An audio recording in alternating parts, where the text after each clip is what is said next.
سب سے خوبصورت رشتہ اور تعلق رب العالمین کے ساتھ، جس پر بھروسہ کبھی ہارنے نہیں دیتا، جس پر توکل کبھی غم میں مبتلا نہیں ہونے دیتا، جس سے امید کبھی مایوس نہیں ہونے دیتی، جس پر یقین خالی ہاتھ نہیں لوٹاتا، جس پر ایمان کبھی بہکنے نہیں دیتا، جس کی طرف توجہ کبھی بھٹکنے نہیں دیتی۔ ایک بات جان لو کہ جس کا رب ہے پھر اس کا سب کچھ ہے۔ آج آپ کی نظر ایک ایسا وظیفہ کرتے ہیں کہ جس سے پتہ چلے گا کہ آپ جو اتنا نڈھال ہیں، بیمار ہیں، پریشان ہیں، ہر وقت بے چین ہیں، یہ کسی نے آپ پر جادو کیا ہے یا کسی مرض کی وجہ سے آپ کی طبیعت ایسی ہے۔ اس وظیفے کا خاص عمل یہ ہے کہ سورہ فاتحہ مکمل 3 بار اور چاروں کل شریف مکمل 3 بار پڑھ کر پانی پر دم کر کے مریض کو دیں۔ اگر پانی نمکین یا کڑوا لگے تو جادو وغیرہ ہے، اور اگر پانی کا ذائقہ برقرار ہو تو مرض جسمانی ہے۔ یہ عمل گھر کا کوئی بھی فرد اپنے عزیزوں کے لیے جو آپ کو پیارے ہوں ان کے لیے کریں، تاکہ مریض کی مرض کا صحیح طریقے سے علاج ہو سکے۔ فرمان حضرت محمد مصطفیٰ صلی اللہ علیہ وآلہ وسلم ہے کہ جو شخص مجھ پر درود پاک پڑھنا بھول گیا وہ جنت کا راستہ بھول گیا۔ اسی طرح سے ایک ایسا وظیفہ جس کو کرنے سے آپ جو بھی دعا مانگیں گے اللہ سے، اللہ تعالیٰ کی بارگاہ میں وہ دعا فوراً قبول ہو جائے گی، اور انشاءاللہ جو بھی دعا مانگیں گے وہ فوراً پوری ہو جائے گی۔ جس کا خاص عمل یہ ہے کہ 100 بار روزانہ یا سمیع پڑھنے سے، اور اس دوران گفتگو نہ کرنے پر، اور پھر 100 بار یا سمیع پڑھ کر جو بھی دعا مانگیں گے انشاءاللہ وہ دعا پوری ہو جائے گی۔ یہ عمل روزانہ 100 بار یا سمیع کا کرنا ہے جب تک آپ کی دعا قبول نہیں ہو جاتی۔ اللہ تعالیٰ پر بھروسہ اور یقین رکھ کر یہ وظیفہ کریں، اور انشاءاللہ آپ کی دعا جلد ہی اللہ تعالیٰ کی بارگاہ میں قبول و مقبول ہو جائے گی۔ اللہ ہر وقت آن لائن ہے، ابھی بات کر لو۔ وہ یہ نہیں کہے گا کہ میں اس وقت مصروف ہوں، تم سے بات نہیں کر سکتا۔ وہ یہ بھی نہیں کہے گا کہ پہلے میرے سیکرٹری سے اپوائنٹمنٹ لے لو۔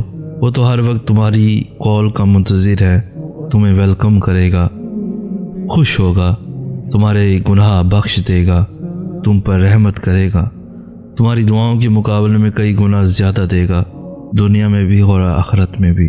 تو بھی دیر کس بات کی ہے، بات کرنا شروع کر دو، کیونکہ it is never too late.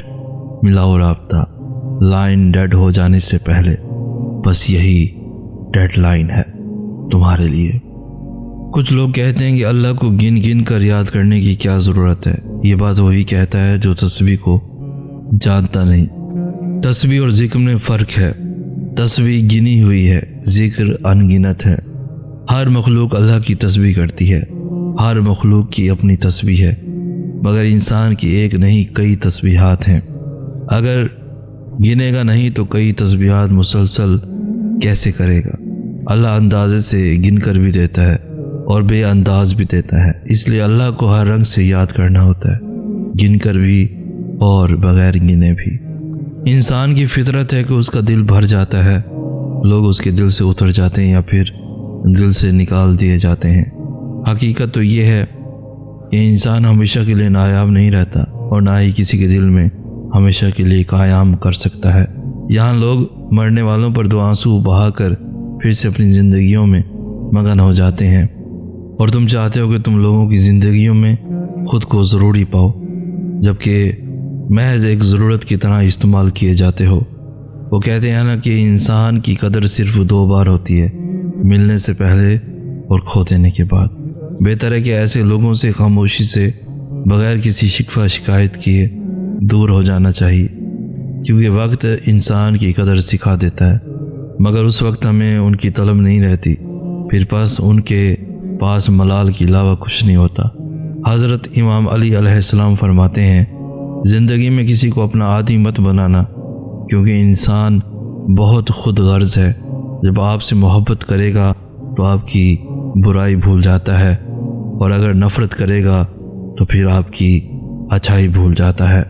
اگر آپ نے اپنی چاہ میں کوئی بھی کسر نہیں چھوڑی مگر آپ کا ساتھی پھر بھی آپ سے ناخوش ہے تو اسے آزاد کر دیں اور اسے ڈھونڈنے دیں آپ سے بہتر۔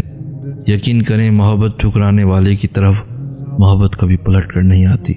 محبت یہ نہیں کہتی کہ جس سے محبت ہو اس کے قدموں میں گر جاؤ، اس کی اکتاہٹ کے باوجود منتیں ترلے کرنے لگ جاؤ، کسی کو اپنا بنانے کے چکر میں اسے اور بیزار کر دو۔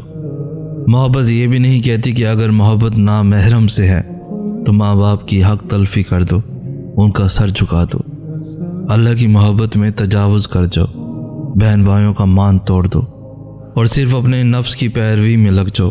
محبت یہ بھی نہیں کہتی کہ بے سکون رہنے لگ جاؤ، بے چینی کو سوار کر لو، اللہ کے علاوہ انسانوں کے سامنے رونے بیٹھ جاؤ، آخر میں سب کچھ نہ بنے تو اللہ کے سامنے شکایتوں کا انبار لگا دو، اپنی زبان کو شکووں کا عادی بنا لو اور محبت میں اتنا آگے بڑھ جاؤ کہ اللہ کی بنائی ہوئی حدود کو توڑ دو۔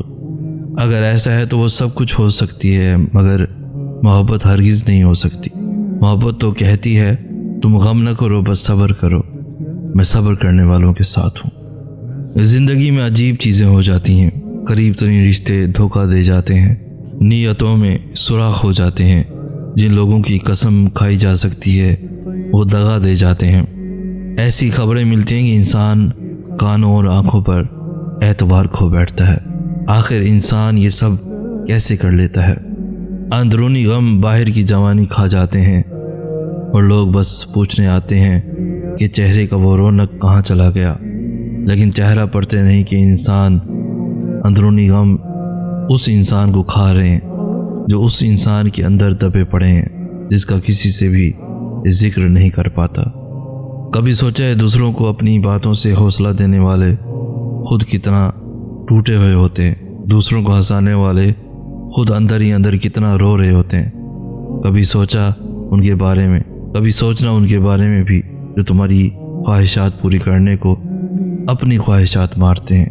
کبھی سوچو ان کے بارے میں جناب جو تمہیں اپنی ہنسی دے کر تمہارے آنسو چراتے ہیں، وہ بھی انسان ہے نا، کبھی تو سوچو ان کے بارے میں بھی۔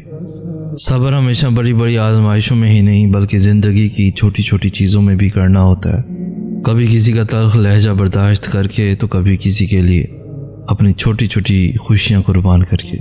اس طرح ہمیں صبر کے کڑوے گھونٹ ہر موڑ پر پینے پڑتے ہیں۔ ہمارے لیے مشکل کام یہ ہے کہ ہم برداشت ہی نہیں کر پاتے۔ ہمیں ان چھوٹے چھوٹے صبر کے نیبل بدل کتنا اجر ملنا ہے وہ ہم نہیں سوچ سکتے۔ بالکل ہم جانتے ہیں کسی کے کڑوے الفاظ برداشت کرنا بے حد مشکل ہے، لیکن ہمیں اپنے رب کے لیے صبر کرنا سیکھنا چاہیے، صبر کا دامن تھامے رکھنا چاہیے۔ بے شک وہ ہمارے ہر آنسو، ہر تکلیف، ہر پریشانی، ہر صبر سے واقف ہے، اور بے شک اللہ صبر کرنے والوں کے ساتھ ہے۔ عزت اور ذلت دینے والا صرف اللہ ہے، ہم انسان کسی کا کچھ نہیں بگاڑ سکتے۔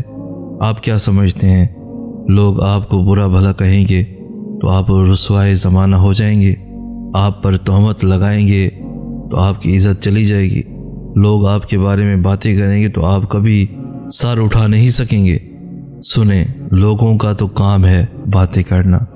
اس دنیا میں چند ہی لوگ ملتے ہیں جو آپ کے ساتھ مخلص ہوتے ہیں، اور زیادہ تر لوگ آپ کے زوال کے منتظر ہوتے ہیں، کیونکہ آپ کو جن چیزوں اور صلاحیتوں سے اللہ نے نوازا ہوتا ہے ان سے وہ محروم ہوتے ہیں۔ کسی انسان کی عزت لوگوں کی زبانوں سے بندھی نہیں ہوتی کہ وہ زبان کھولیں گے تو عزت گر جائے گی۔ صرف اللہ کو راضی کریں، کیونکہ لوگ تو وہی سمجھتے ہیں جو وہ سمجھنا چاہتے ہیں۔ تو پھر یہ وضاحتیں اور دلائل کیسے جس سے آپ کے کردار پر کوئی فرق نہیں پڑے گا؟ اللہ کی مرضی کے بغیر پتہ بھی نہیں ہل سکتا، تو پھر یہ ذلیل و رسوا کرنے والے اور دنیا کی عدالت چلانے والے انسان کون ہوتے ہیں؟ کسی سے آپ 2 سال سے ریلیشن شپ میں ہو یا 6 سال سے یا 10 سال سے، نکاح تو آپ کا وہی ہوگا جہاں اللہ کا حکم ہوگا، جہاں لکھ دیا گیا ہے اپنی مرضی سے۔ غلط رستوں سے اپنے ہم سفر ڈھونڈنے کے چکر میں آپ صرف اپنا کردار اور قیامت والے دن کا اعمال نامہ داغدار کر رہے ہیں۔